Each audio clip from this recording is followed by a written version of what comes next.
Atos, capítulo 2, do verso 1 ao verso 11. Abre aspas. E cumprindo-se o dia de Pentecostes, estavam todos concordemente no mesmo lugar. E de repente veio do céu um som, como de um vento veemente e impetuoso, e encheu toda a casa em que estavam assentados. E foram vistas por eles línguas repartidas como que de fogo, as quais pousaram sobre cada um deles. E todos foram cheios do Espírito Santo e começaram a falar noutras línguas, conforme o Espírito Santo lhes concedia que falassem. E em Jerusalém estavam habitando judeus, homens religiosos de todas as nações, que estão debaixo do céu. E quando aquele som correu, ajuntou-se uma multidão e estava confusa, porque cada um os ouvia falar na sua própria língua. E todos pasmavam e se maravilhavam, dizendo uns aos outros: Pois que? Não são galileus todos esses homens que estão falando? Como, pois, os ouvimos cada um na nossa própria língua em que somos nascidos?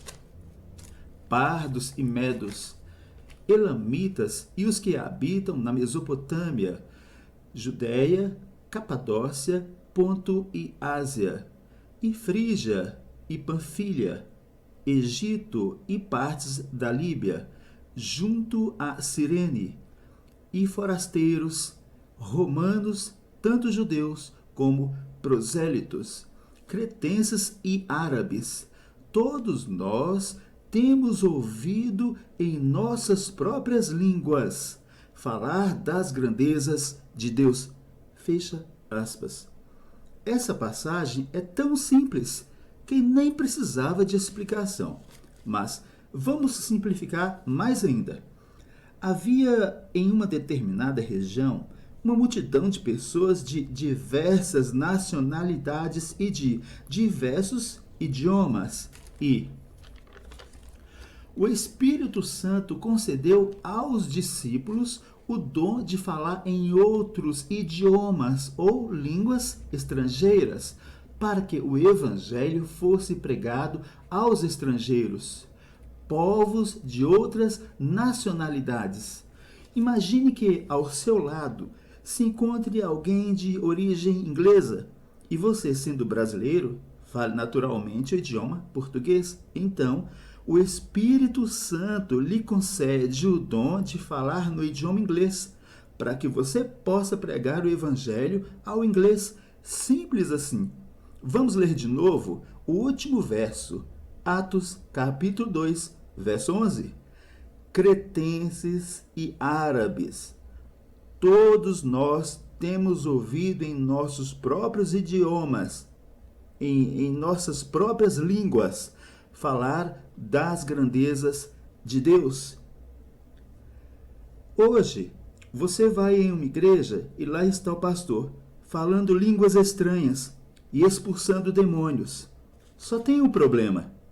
Quase sempre, todos os que estão dentro daquela igreja falam um único idioma. No caso do Brasil, o português. O que isso tem a ver com o que aconteceu no Pentecostes?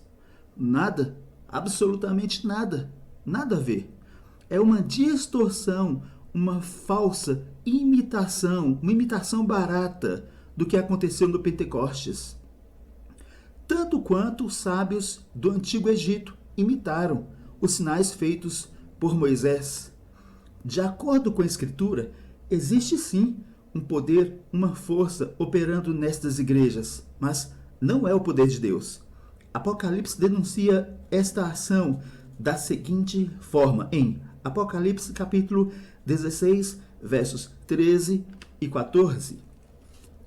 E da boca do dragão, e da boca da besta, e da boca do falso profeta, vi sair 3 espíritos imundos, semelhantes a rãs, porque são espíritos de demônios que fazem prodígios, os quais vão ao encontro dos reis da terra e de todo o mundo, para os congregar para a batalha, naquele grande dia do Deus Todo-Poderoso. Fecha aspas.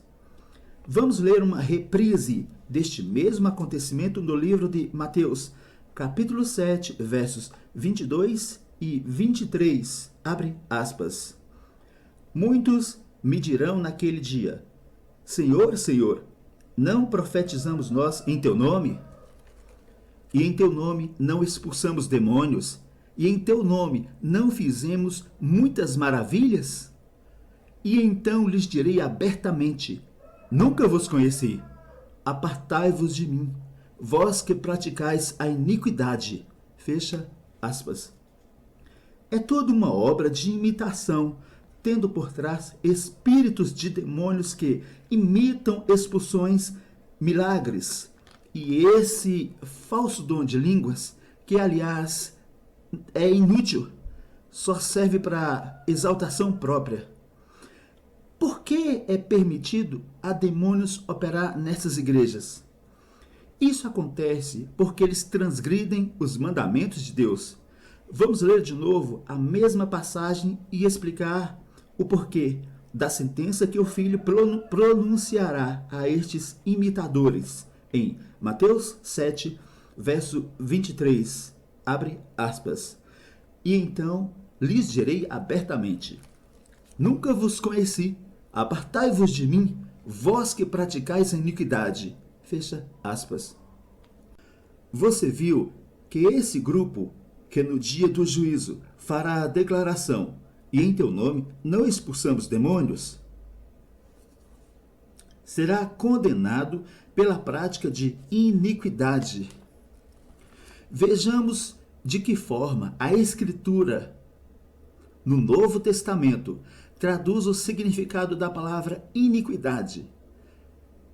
João Ferreira de Almeida, corrigida e revista, da seguinte forma, em 1 João, capítulo 3, verso 4, está, abre aspas, qualquer que comete pecado também comete iniquidade, porque pecado é iniquidade, fecha aspas. Portanto, pecado é iniquidade, iniquidade é pecado. Esse mesmo verso, que foi lido em Ferreira de Almeida, corrigida e revista, aparece em Ferreira de Almeida, revista e atualizada, da seguinte forma, 1 João, capítulo 3, verso 4. Abre aspas. Todo aquele que pratica o pecado também transgride a lei, porque o pecado é a transgressão da lei. Fecha aspas. Portanto, iniquidade é pecado, e pecado é transgressão de lei. Está escrito: Nunca vos conheci, apartai-vos de mim, vós que praticais a iniquidade. Mateus 7, 23. Esse grupo transgride, no mínimo, um dos 10 mandamentos, o sábado, do 4º mandamento. Esses falsos mestres não só transgridem, mas ensinam a transgredir. Serão condenados por iniquidade. Em Tiago, capítulo 2, versos 10 e 11, encontramos a seguinte declaração complementar. Aspas. Porque qualquer que guardar toda a lei e tropeçar em um só ponto, tornou-se culpado de todos. Porque aquele que disse: Não cometerás adultério, também disse: Não matarás. Se tu, pois, não cometeres adultério, mas matares, estás feito transgressor da lei. Tiago usa a seguinte expressão: aquele que disse. É uma referência à palavra de Deus em Êxodo, capítulo 20. Existem denominações, pastores que, em atitude contrária ao sábado do 4º mandamento da lei de Deus, declaram não estar debaixo da lei. É uma interpretação equivocada e superficial. Por exemplo, eles se encontram em um país submissos a dezenas, centenas e milhares de leis. Até para se abrir uma igreja legalizada, existem leis. As penitenciárias estão superlotadas e eles dizem que não temos leis. Estes mesmos pastores que dizem que não estamos debaixo da lei, cobram dízimo, que é uma lei por Moisés originalmente dada aos levitas, a tribo de Levi. Não importa qual seja o argumento que eles usam para dizer que o dízimo permanece. Se trata do dízimo de dinheiro, aí a lei, eles estão debaixo da lei. Aí estamos debaixo da lei, a lei está valendo. Por quê? É uma questão de ganância. E por isso Deus lhes enviará a operação do erro, para que creiam a mentira, para que sejam julgados todos os que não creram a verdade, antes tiveram prazer na iniquidade. 2 Tessalonicenses, capítulo 2, versos 11 e 12. Por fim, você notou que citei duas passagens básicas neste material. Apocalipse 16, versos 13 e 14, onde nos é mostrado que espíritos de demônios fazem prodígios, e em Mateus, capítulo 7, versos 22 e 23, onde nos é mostrado muitos que, no nome dele, dizem expulsar demônios, porém, eles serão sentenciados por iniquidade, pela prática de iniquidade, que é pecado, que é transgressão de lei, porque transgridem os mandamentos de Deus.